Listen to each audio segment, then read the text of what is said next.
ಎಲ್ಲಾ ಸಂಚಿಕೆಗಳನ್ನು ಉಚಿತವಾಗಿ ನೋಡಿ ZEE5 ನಲ್ಲಿ. ಈಗಲೇ ಆಪ್ ಡೌನ್ಲೋಡ್ ಮಾಡಿ. ನೀವು ಮುಂಚೆ ಯಾವ್ದಾದ್ರು ಡ್ರಾಮಾ ಕಂಪ್ನಿಯಲ್ಲಿ ಆಕ್ಟಿಂಗ್ ಮಾಡ್ತಿದ್ರಾ? ಡ್ರಾಮಾನ? ಆಕ್ಟಿಂಗಾ? ನಾನಾ? ಏನ್ ಹೇಳ್ತಾ ಇದ್ದೀರಾ ತಾಯಿ?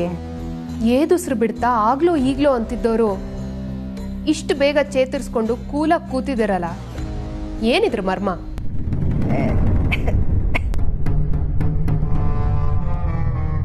ಇನ್ನು ಪೂರ್ತಿ ಸರಿ ಹೋಗಿಲ್ಲ. ಇಲ್ಲಿ ನೋಡಿ, ಇಲ್ಲಿ ಮನ್ಸಿಗೆ ಸಮಾಧಾನ ಸಿಕ್ಕ ತಕ್ಷಣ ಸ್ವಲ್ಪ ಬೆಟರ್ ಆಗಿದೆ ಅಷ್ಟೆ. ನೇರವಾಗಿ ವಿಷಯಕ್ಕೆ ಬರ್ತೀನಿ. ಏನ್ ನಡೀತಾ ಇದೆ ಇಲ್ಲಿ? ಅಂದ್ರೆ ಈ ನಾಟಕದ ಹಿಂದಿರೋ ಸ್ಟ್ರಾಟಜಿ ಏನು? ಏನ್ ತಾಯಿ ನೀವು ಪದೇ ಪದೇ ನಾಟಕ ಸ್ಟ್ರಾಟಜಿ ಅಂತ ಏನೇನೋ ಮಾತಾಡ್ತಿದ್ದೀರಲ್ಲ. ನನಗೆ ಈ ಪದಗಳೆಲ್ಲ ಗೊತ್ತೇ ಇಲ್ಲ. ನಾನೊಂಥರ ಅಮಾಯಕಿ. ಸಾಮಾನ್ಯವಾಗಿ ಮದ್ವೆ ಮುರಿದು ಬಿದ್ರೆ ಒಬ್ರು ಮುಖ ಒಬ್ರು ನೋಡಲ್ಲ. ಅಂಥದ್ರಲ್ಲಿ ಮಾನ ಮರ್ಯಾದೆ ಬಿಟ್ಟು ಮದ್ವೆಗೆ ಫ್ಯಾಮಿಲಿ ಸಮೇತರಾಗಿ ಬಂದು ಹಲ್ಕಿರಿತೀನಿ ಅಂತ ಹೇಳ್ತಿದ್ರಲ್ಲ. ನೋಡಿ, ನೀವು ಬೈರಿ ಒಂದು ಡೇಟ್ ಹೊಡೀರಿ. ಬಡವ್ರ ಹೊಟ್ಟೆ ಮೇಲೆ ಹೊಡೆಯೋದು ಶ್ರೀಮಂತರಿಗೇನು ಹೊಸದಲ್ಲ. ಆದರೆ ಹೆಣ್ಣೆತ್ತವ್ರ ಸಂಕಟನ ಸ್ವಲ್ಪ ಅರ್ಥ ಮಾಡ್ಕೊಳ್ಳಿ ತಾಯಿ ನೀವು. ಈ ರಂಗೋಲಿ ಕೆಳಗ್ ನುಗ್ಗೋ ವಿದ್ಯೆನ ನನ್ನೆದ್ರಿಗೆ ಪ್ರದರ್ಶನ ಮಾಡಬೇಡಿ. ನಂಬೋಕೆ ನಾನು ಅಜ್ಜಿ ಅಲ್ಲ, ದುರ್ಗಾ.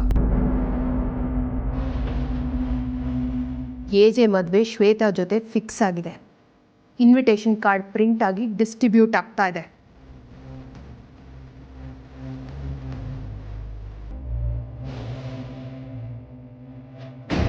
ಇನ್ವಿಟೇಷನ್ ತುಂಬ ಚೆನ್ನಾಗಿದೆ. ಎಲ್ಲಿ ಆರ್ಡ್ರ್ ಮಾಡಿದ್ರಿ? ತುಂಬ ಕಾಸ್ಟ್ಲಿ ಇರಬೇಕಲ್ವಾ? ಎಷ್ಟು ಬಿತ್ತು ಒಂದಕ್ಕೆ?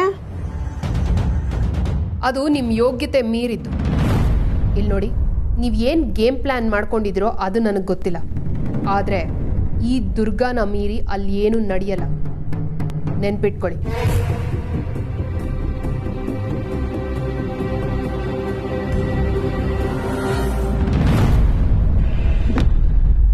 ದಿಂಬ್ ಕೆಳಗಿಂದ ಒಂದು ಆ್ಯಪಲ್ ಇಣಕ್ ನೋಡ್ತಾ ಇದೆ, ಬಚ್ಚಿಟ್ಕೊಳ್ಳಿ.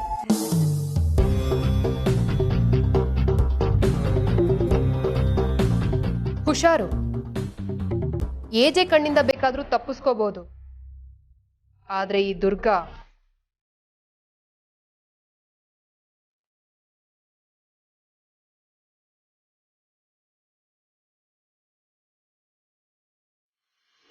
ಇಲ್ಲದೆ ಏನು ನಡೆಯಲ್ವಾ? ಈ ಕೌಸಲ್ಯನ ತುಂಬ ಕಡಿಮೆ ಲೆಕ್ಕಾಚಾರ ಹಾಕ್ಬಿಟ್ಟೆ ದುರ್ಗಾ ನೀನು. ನಾನೊಂದ್ಸಲ ಮದುವೆ ಮಂಟಪಕ್ಕೆ ಕಾಲಿಟ್ರೆ ಗೊತ್ತಾಗುತ್ತೆ ಈ ಹೈ ವೋಲ್ಟೇಜ್ ಶಾಕ್ ಹೇಗಿರುತ್ತೆ ಅಂತ. ಎಲ್ಲಾ ಸಂಚಿಕೆಗಳನ್ನು ಉಚಿತವಾಗಿ ನೋಡಿ ZEE5 ನಲ್ಲಿ. ಈಗಲೇ ಆಪ್ ಡೌನ್ಲೋಡ್ ಮಾಡಿ.